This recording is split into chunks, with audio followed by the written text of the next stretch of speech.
మనందరికీ తండ్రి అయినటువంటి దేవునికి, మన ప్రభువును, రక్షకుడైనటువంటి యేసుక్రీస్తు నామములో స్తుతులు, స్తోత్రాలు చెల్లిస్తూ ఉన్నాను. యేసుక్రీస్తు రక్తంలో కడగబడిన మీ అందరికీ కూడా ప్రభువైన యేసుక్రీస్తు నామములో నా వందనాలు మరియు శుభములు మీకు, మీ కుటుంబాలకు తెలియజేస్తూ ఉన్నాను. దేవుని యొక్క మహాకృపను బట్టి మనము గర్వం వలన మనకు వచ్చేటువంటి నష్టాన్ని మరి రెండవ భాగంలో మరికొన్ని విషయాల్ని మనము పరిశుద్ధ గ్రంథంలో నుంచి మనం ఒకసారి పరిశీలించి, పరిశోధన చేసి, తెలుసుకొని మరి దేవునికి ఇష్టమైన వారిగా బ్రతకాలి అనేటువంటి ఒక ఉద్దేశంతో ఈ వీడియోని మరలా రెండో భాగాన్ని మీ ముందుకు తీసుకొస్తూ ఉన్నాను.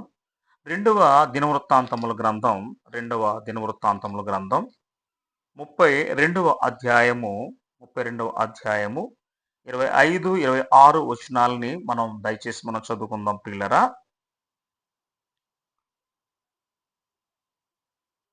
అయితే హిజ్కియా మనస్సున గర్వించి తనకు చేయబడిన మేలుకు తగినట్లు ప్రవర్తింపనందున అతని మీదికిని యూదా యెరూషలేముల వారి మీదికిని కోపము రాగా, హిజ్కియా హృదయ గర్వం విడిచి తానును యెరూషలేము కాపరస్తులను తమ్మును తాము తగ్గించుకున్నది కనుక హిజ్కియా దినములలో యెహోవా కోపము జనుల మీదకి రాలేదు. ఇంతకీ గర్వం అనేటువంటిది మనిషిలోనికి ఎందుకు వస్తుంది అని గనక మనము గత పాఠంలో మనం కొన్ని విషయాలు తెలుసుకున్నాం.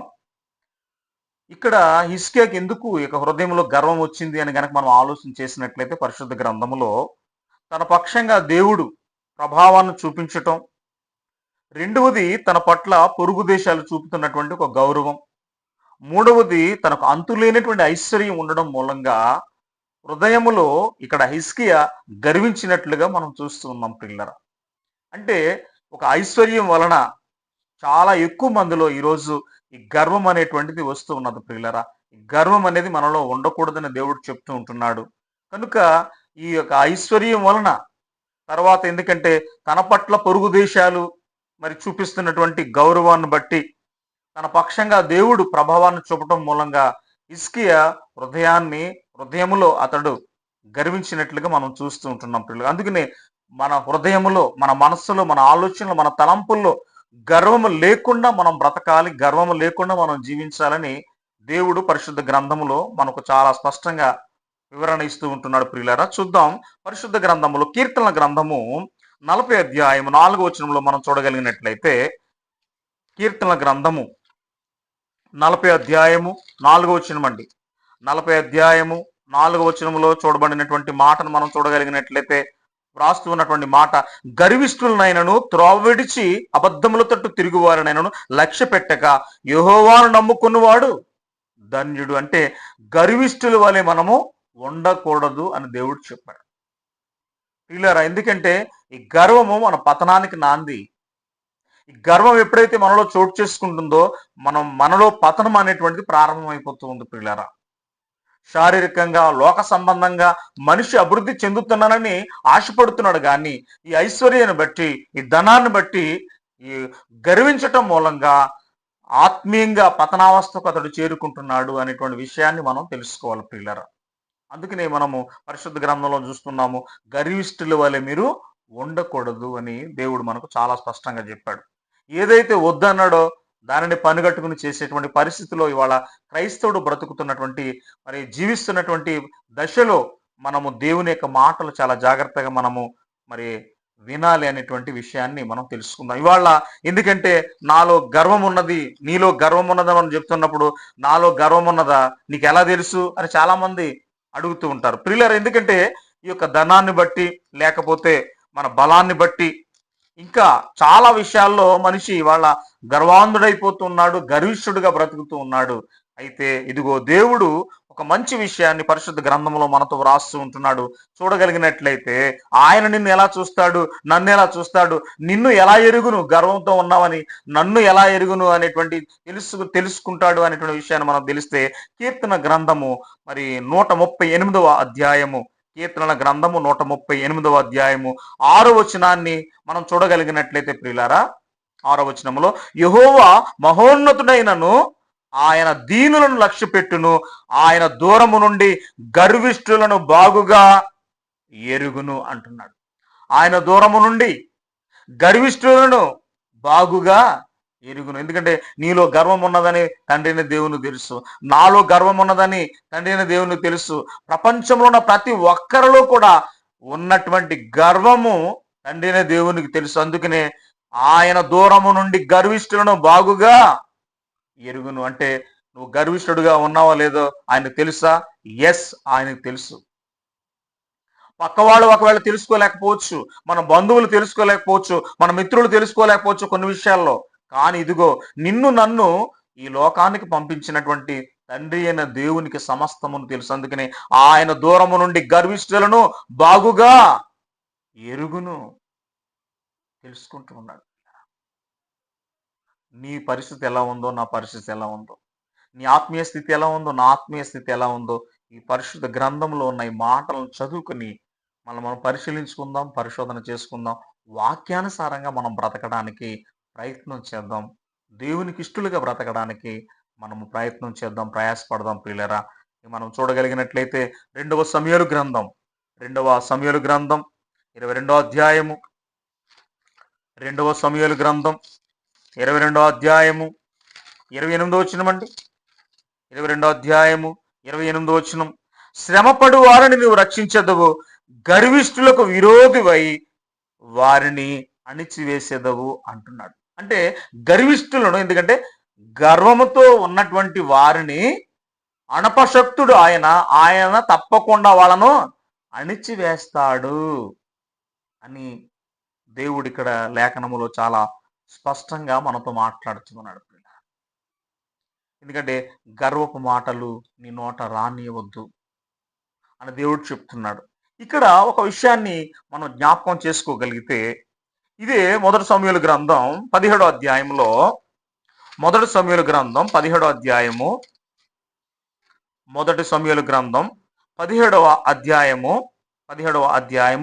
43వ వచనం నుండి మనం చూడగలిగినట్లయితే, 43వ వచనం నుండి, ఫిలిష్తీయులు కర్ర తీసుకొని నీవు నా మీదికి వచ్చుచున్నావే, నేను కుక్కనా అని దావీదుతో చెప్పి తన దేవతల పేరట దావీదును శపించెను.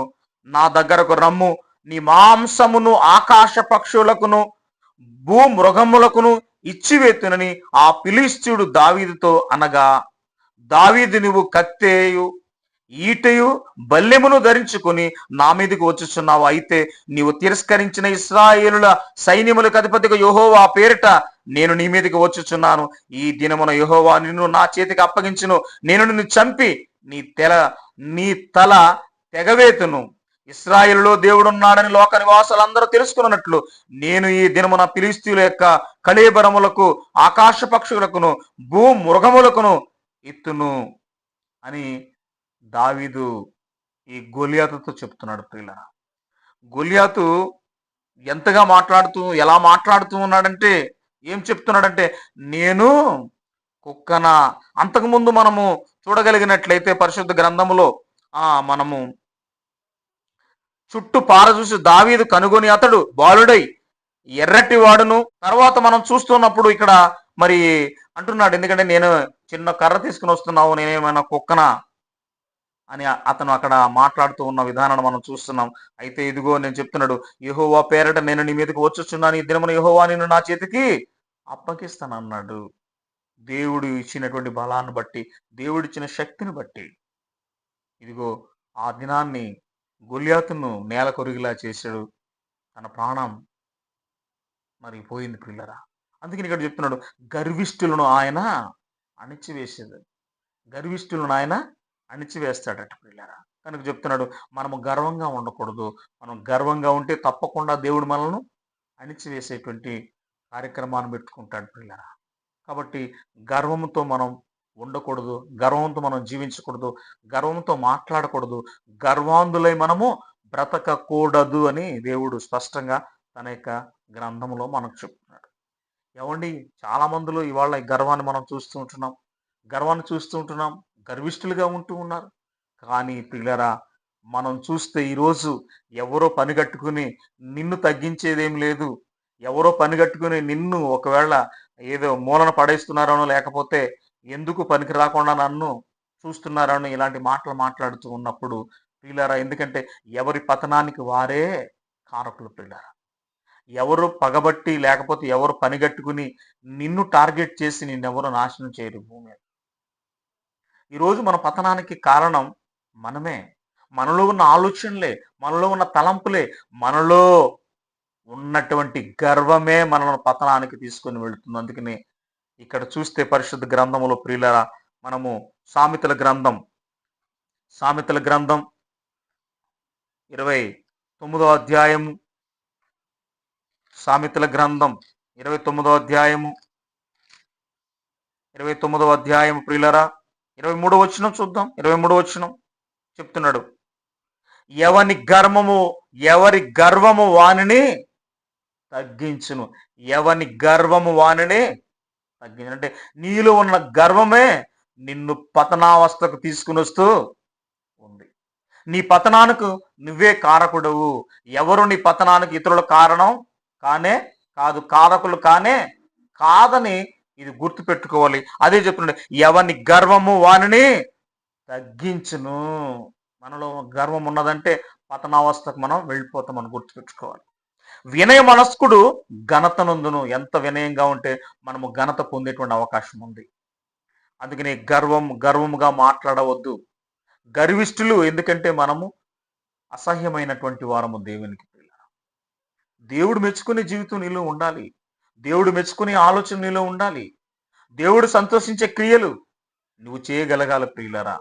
అందుకనే నిన్ను పతనం చేసి, నన్ను పతనం చేసి నిత్య నరకానికి త్రోసివేసే ఈ గర్వాన్ని నీలో నుంచి నువ్వు తొలగించుకుంటే నిత్యత్వం ఉన్న పరలోకం చేరతావు, లేకపోతే నిత్య నరకానికి నీవు జారిపోతావు.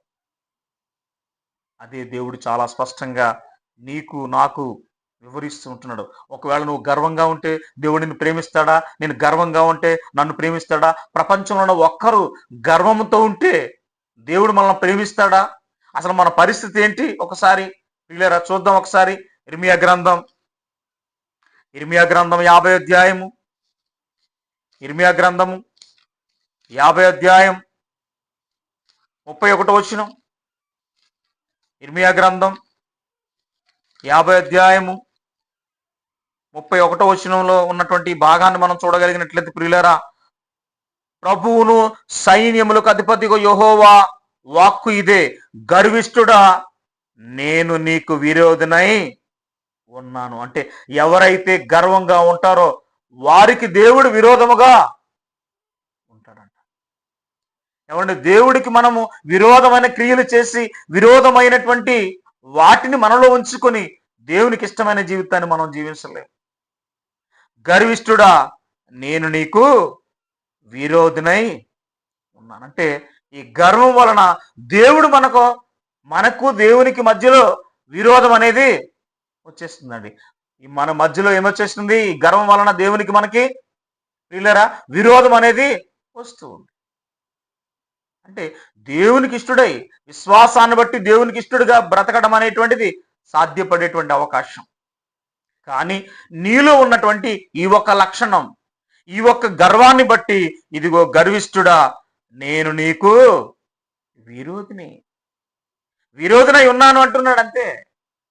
దేవుని వలన మనకేమి సహాయం దొరకదని కూడా గుర్తుపెట్టుకోవాలి. నేను నీకు విరోధినై ఉన్నాను, నేను నీకు విరోధినై ఉన్నాను, నేను నీకు విరోధినై ఉన్నాను. నీ దినము వచ్చుచున్నది, నేను నిన్ను శిక్షించు కాలము వచ్చుచున్నది అని చెప్పి 32 వచ్చిన గర్విష్ఠుడు తొట్టిల్లి కూలును అన్నాడు. గర్విష్ఠుడు 32వ వచనంలో చెప్తున్నటువంటి మాటను మనం చూస్తున్నాం ప్రియులరా. గర్విష్ఠుడు తొట్టిల్లి కూలును, అతని లేవనెత్తివాడెవడను లేకపోవును. నేను అతని పురములో అగ్ని రాజబెట్టుదును, అది అతని చుట్టుపట్టుల అన్నిటినీ కాల్చివేయును అంటున్నాడు. ప్రియులరా, మరి మనం ఆలోచించాలి. గర్విష్ఠుడా నేను నీకు విరోధి. ఈ గర్వం వలన దేవునికి విరోధమైనటువంటి జీవితాన్ని మనం జీవిస్తున్నాం. దేవునికి విరోధమైన బ్రతుకును మనం బ్రతుకుతూ ఉన్నాం. నీ జీవిత కాలంలో నీలో ఈ గర్వం లేకుండా నువ్వు చూసుకుంటే దేవునికి ఇష్టమైన వాడిగా బ్రతుకుతావు.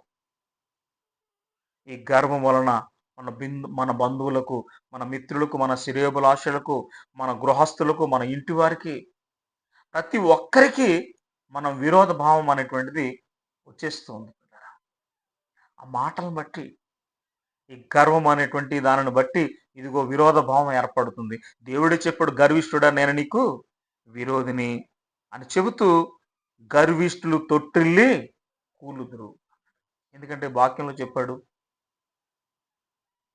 తాను నిలుచున్నానని తలంచుకొని ప్రతివాడు పడకుండానట్లు జాగ్రత్త కలిగి ఉండాలి. మనం ఇదిగో దేవుని యొక్క సత్య మార్గములో మనము నిలబడి దేవుని మరి ఆరాధించేవారుగా, దేవుని మహింపరిచేవారుగా, దేవునికి మంచి పేరు ప్రతిష్టలు తీసుకొచ్చేవారుగా మనము బ్రతకాలి. ఎలా ఉంది మన యొక్క ఆత్మీయమైన జీవితం? ఈ ఒక్క గర్వాన్ని నీలోంచి తీసివేసుకుంటే దేవునికి ఇష్టమైన వాడిగా నువ్వు బ్రతుకుతావు. దేవునికి ఇష్టమైన వాడిగా నువ్వు బ్రతుకుతావు. దేవునికి ఇష్టమైనటువంటి జీవితం జీవించడానికి మనం ప్రయత్నం చేయాలి. అందుకే మనల్ని పరిశుద్ధులుగా, నిర్దోషులుగా బ్రతకాలని, ఆయన కృపామహిమకు కీర్తిని తీసుకురావాలని జగత్తు పునాది వేయబడకుంటే ప్రేమ చేత ఆయన క్రీస్తులో మనలను ఏర్పాటు చేసుకున్నాడు. మరి ఎలా ఉంది మన ఆత్మీయమైన జీవితం? ఈ మాటలు ఎలా ఉన్నాయి? గర్వంతో కూడినటువంటి మాటలు ఉన్నాయా? ప్రేమతో కూడినటువంటి మాటలు ఉన్నాయా? దయతో కూడినటువంటి మాటలు ఉన్నాయా? ఎలా మనం మాట్లాడుతూ ఉన్నాం? నీలో ఉన్న గర్వాన్ని బట్టి, హృదయం నిండు ఉండు దాన్ని బట్టి పెదవులు మాట్లాడును. నీ హృదయంలో గర్వం ఉంటే గర్వపు మాటలే నీ నోట నుంచి వస్తాయి.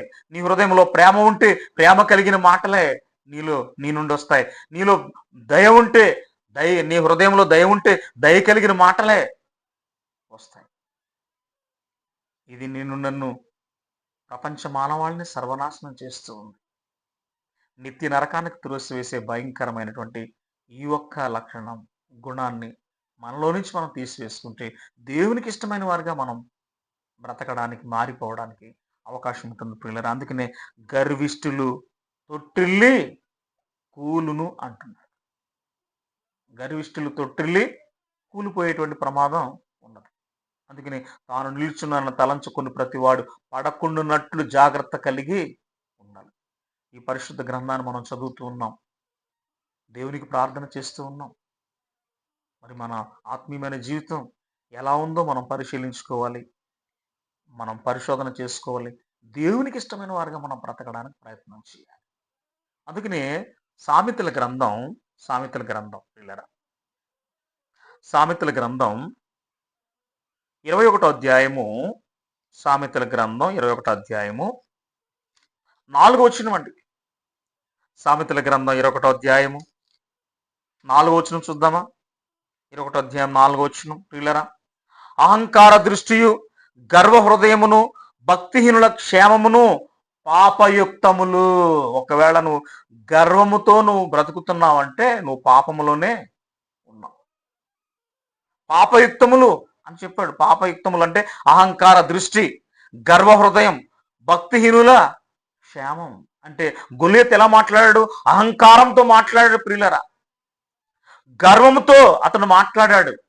ఎంత అహంకారంగా మాట్లాడాడంటే అంత అహంకారంగా మాట్లాడాడు. ఎంత గర్వంగా మాట్లాడాడంటే అంత గర్వంగా మాట్లాడాడు పిల్లరా. మరి అతడు దావీదు చేతిలో అపజయాన్ని పొందాడు పిల్లరా. మరి ఆలోచించండి. కనుక గర్విష్ఠుడా నేను నీకు విరోధిని. దేవునికి విరోధమైన జీవితం, విరోధమైన ఆలోచనలు, విరోధమైన తలంపులు, విరోధమైన బ్రతుకు మనలో ఉంటే నిత్య నరకానికి మనం జారిపోతాం. అందుకనే చెప్తున్నాడు ఇక్కడ వీళ్ళరా, అహంకార దృష్టి,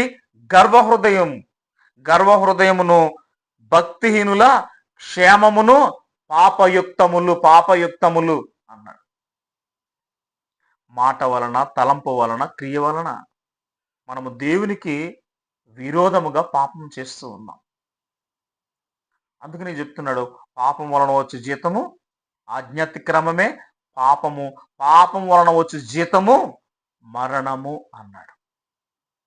మరి ఈరోజు మనం ఎందుకంటే స్వనీతి లేకపోతే ప్రేమ లేనటువంటి ఒక జ్ఞానం, శరీర బలం, ధన బలము చేత ఇవాళ మనిషి గర్వాంధుడుగా గర్వాంధుడుగా మారిపోతూ ఉన్నాడు. గర్వాంధుడుగా మారిపోతూ ఉన్నాడు. అందుకనే గర్వంతో కూడినటువంటి మాటలు, గర్వంతో కూడినటువంటి ప్రవర్తన, గర్వముతో కూడినటువంటి క్రియలు ఇవాళ చేస్తూ ఉన్నాడు. అందుకనే ఇది పాపయుక్తములని చెప్పాడు. గర్వం కలిగి ఉంటే మనం పాపములోనే ఉంటున్నాం. పాపములోనే బ్రతుకుతున్నాం. పాపం వలన వచ్చే జీతం మరణము. ఆజ్ఞాతిక్రమమే పాపమని దేవుడు చెప్పాడు.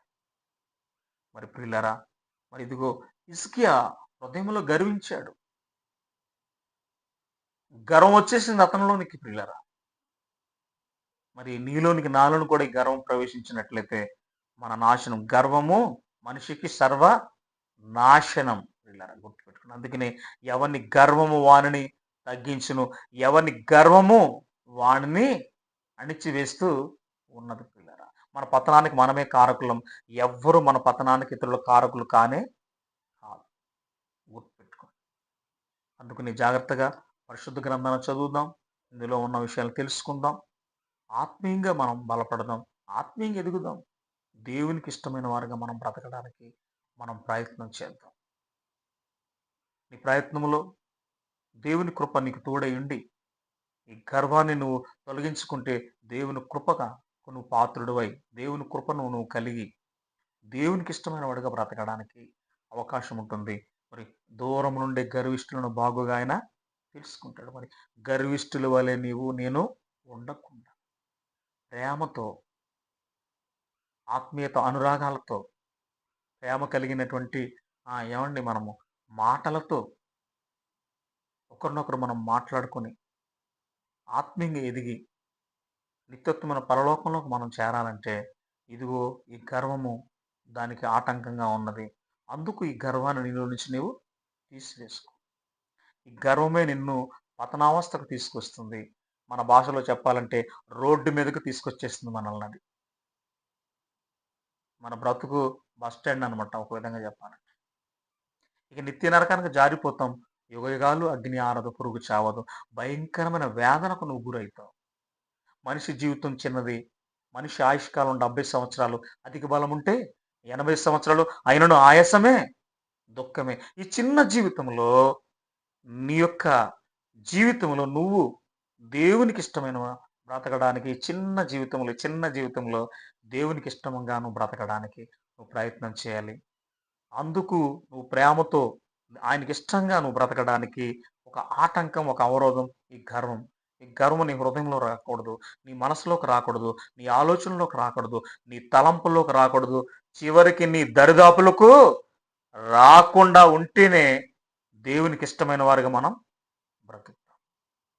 చెడు వాసన, దుర్వాసన వచ్చినప్పుడు మన ముక్కు రంధ్రాలు మనం మూసుకుంటూ ఉంటాం. ఎందుకంటే ఆ ముక్కుతోటి ఈ యొక్క చెడు వాయువును మనం పీల్చుకుంటూ ఉంటాం. అది నీ శరీరంలోకి వెళ్ళిన తర్వాత అది నీకు హాని కలిగించవచ్చు. అలాగే ఈ గర్వం నీలో ఉంటే నీ పతనావస్థకు అది నాంది. అందుకనే గర్వం సర్వము నాశనమే. నీ గర్వమే ఎవరిని గర్వం వారిని తగ్గిస్తూ ఉన్నది ప్రియులారా. కనుక మనము శరీర బలము చేతో, ధన బలము చేతో ఏమండి మనము మిడిసి పడిపోకుండా, గర్వము లేకుండా బ్రతకడానికి మనం ప్రయత్నం చేద్దాం. అప్పుడే దేవుడు మహిమపరచబడతాడు నీ వలన, నీ కుటుంబం వలన. అలాంటి గొప్ప దేవుని యొక్క ఆలోచనలు, దేవుని యొక్క తలంపుల్లోనికి మనం వెళ్ళి ప్రేమ కలిగి సత్యము చెప్పుచు మనం అన్ని విషయాల్లో క్రీస్తు వలె బ్రతకడానికి మనం ప్రయత్నం చేద్దాం. కనుక గర్వము సర్వనాశనము. గర్వం వలన మనకు నష్టమే తప్ప గర్వం వలన మనకు లాభమేమీ లేదని, ఈ గర్వము నిన్ను నిత్య నరకానికి త్రోసివేస్తుంది. కనుక ఆ నరకాన్ని నుంచి నువ్వు తప్పించుకోవాలంటే నీలో ఈ గర్వాన్ని నువ్వు తొలగించుకోవాలి. నీలో ఈ గర్వము లేకుండా నువ్వు బ్రతికితే, నీలో నుంచి దీన్ని సమూలంగా తీసివేసుకుంటే, నీ దరిదాపుల్లోకి రాకుండా నువ్వు బ్రతికితే దేవుడు నిన్ను ప్రేమిస్తాడు. దేవుని కృప నీకు తోడై ఉంటుంది. నిత్యత్వం పరలోకం వెళ్ళడానికి నీకు అవకాశం కూడా ఉంటుంది గనుక అప్పుడు ఆయన మనకు విరోధిగా ఉండడు పిల్లల. ఈ విధంగా ఆలోచిద్దాం. ఈ విధంగా దేవుని మాటలు విందాం. అందులో ఉన్న అర్థాన్ని, ఆత్మ సంబంధమైన భావాన్ని తెలుసుకుందాం. మన ఆత్మను మనం కాపాడుకుందాం. మరికొన్ని ఆత్మలను మనం కాపాడదాం.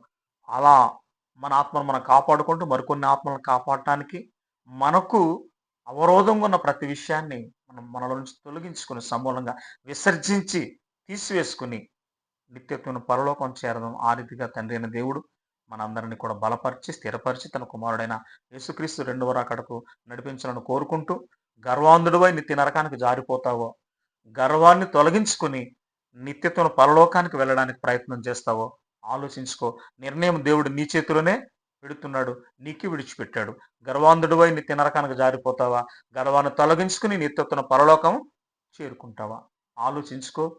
నిర్ణయం నువ్వే తీసుకోమని దేవుడు మనకు వివరిస్తున్నాడు కనుక దేవుని చిత్తమైతే దేవుని కుమారుడు యేసుక్రీస్తు రాకడ ఆలస్యమైతే మరొక్కసారి మరికొన్ని విషయాలను మనం పరిశుద్ధ గ్రంథాన్ని నుంచి మనం తెలుసుకుందాం. ఆత్మీయంగా బలపడదాం.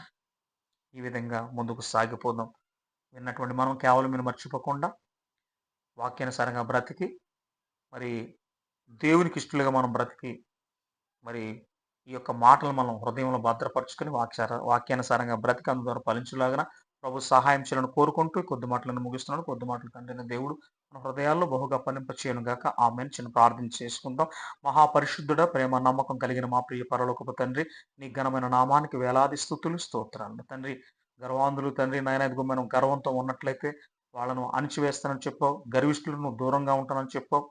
వారి తొట్టిలు కూలుదురని చెప్పావు నా తండ్రి. ఎవరిని యొక్క గర్వం వారిని తగ్గించునని చెప్పారు తండ్రి. నాయన మరి ఇదిగో గర్వం సర్వనాశనం అని చాలా విషయాలు తండ్రి మాకు వివరించారు తండ్రి. విన్న మేము కేవలం మేము మర్చిపోకుండా నీ మాటల ప్రకారం జీవిస్తూ నీ పిల్లలుగా నిజమైన క్రైస్తవులుగా ఈ లోకంలో జీవించడానికి సహాయం ఇచ్చేయమని సమస్తం మీకే స్తుతి మరియు స్తోత్రాలు చెల్లించుకొనొచ్చు మా ప్రభువును మీ ప్రియకుమారుడని యేసయ్య పరిశుద్ధమైన నామంలో ఈ ప్రార్థన మీకు సమర్పించి వేడుకొనుచున్నాము ఘనమైన మా తండ్రి. ఆమేన్. ప్రభువు నామంలో మీ అందరికీ వందనాలండి.